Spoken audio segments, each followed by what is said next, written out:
ఎల్ఆర్ఎస్పై సర్కార్ మదనం, కోర్టు వ్యాజ్యాల అంశం సీఎం దృష్టికి. పరిష్కరించుకునే దిశగా కసరత్తు. రాష్ట్రంలో పెండింగ్లో ఉన్న అక్రమ లేఅవుట్ల క్రమబద్ధీకరణ పథకం చిక్కుముళ్లు విప్పేందుకు అధికారులు మార్గాలను అన్వేషిస్తున్నారు. ఇటు హైకోర్టులో అటు సుప్రీంకోర్టులో వాద్యాలు ఉండటంతో 4 ఏళ్లుగా ఈ వ్యవహారం అపరిష్కృతంగా ఉంది.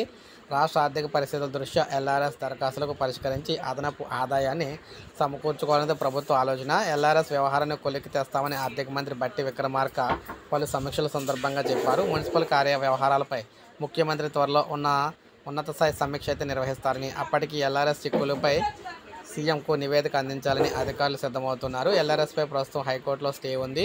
సుప్రీంకోర్టులో కూడా వాద్యం దాఖలైన అది ఇంతవరకు కూడా అడ్మిట్ కాలేదని అధికారులు అయితే గుర్తించారు. ఈ నేపథ్యంలో హైకోర్టు స్టే ఎత్తివేత కోసం అఫిడవిట్ దాఖలకు సీఎం నుంచి అనుమతి కోరాలని నిర్ణయించారు. హైకోర్టులోనే పరిష్కారాన్ని పొందడం ద్వారా లక్షల మంది దరఖాస్తుదారులకు వెసులుబాటు కల్పించినట్లయితే చెప్తున్నారు. 25 లక్షల మంది నిరీక్షణ అన్నమాట. దీనికోసం 2020 నుంచి దాదాపు 25 లక్షల మంది అయితే వీటి కోసం ఎదురు చూస్తూ ఉన్నారు.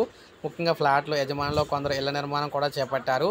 మరికొందరు మంది హైకోర్టు ఉత్తర్వుల మేరకు భవన నిర్మాణ అనుమతుల కోసం అదనపు ఫీజు చెల్లించి ఇల్లు నిర్మించుకున్నారు. ఏళ్ల కిందట స్థలాలు కొనుక్కున్న వారు ఇప్పుడు వాటిని విక్రయించుకుని కుటుంబ అవసరాలు వినియోగించుకోవాలనుకుంటున్నారన్నమాట. క్రమబద్ధీకరణ కాకుండా విక్రయిస్తే వాటికి రిజిస్ట్రేషన్ అయ్యే పరిస్థితి లేకపోవడంతో కొనుగోలుదారులు ముందుకు రావడం లేదని, వచ్చిన తక్కువ మొత్తానికి అడుగుతున్నారని పలువురు ఆవేదన వ్యక్తం చేస్తున్నారు. గత డిసెంబర్లో కొలువుదీరిన కాంగ్రెస్ ప్రభుత్వం ఈ ఏడాది మార్చి లోపే ఎల్ఆర్ఎస్ దసరాల పరిష్కారానికి ఉపక్రమించింది. దరఖాస్తుదారులకు స్థానిక అధికారులు నోటీసులు కూడా జారీ చేశారు. తర్వాత లోక్సభ ఎన్నికలు కూడా రావడంతో పెండింగ్లో పడిపోయింది. ఇప్పుడు దానికి సంబంధించి పరిష్కరించేందుకు అయితే చూస్తున్నారన్నమాట.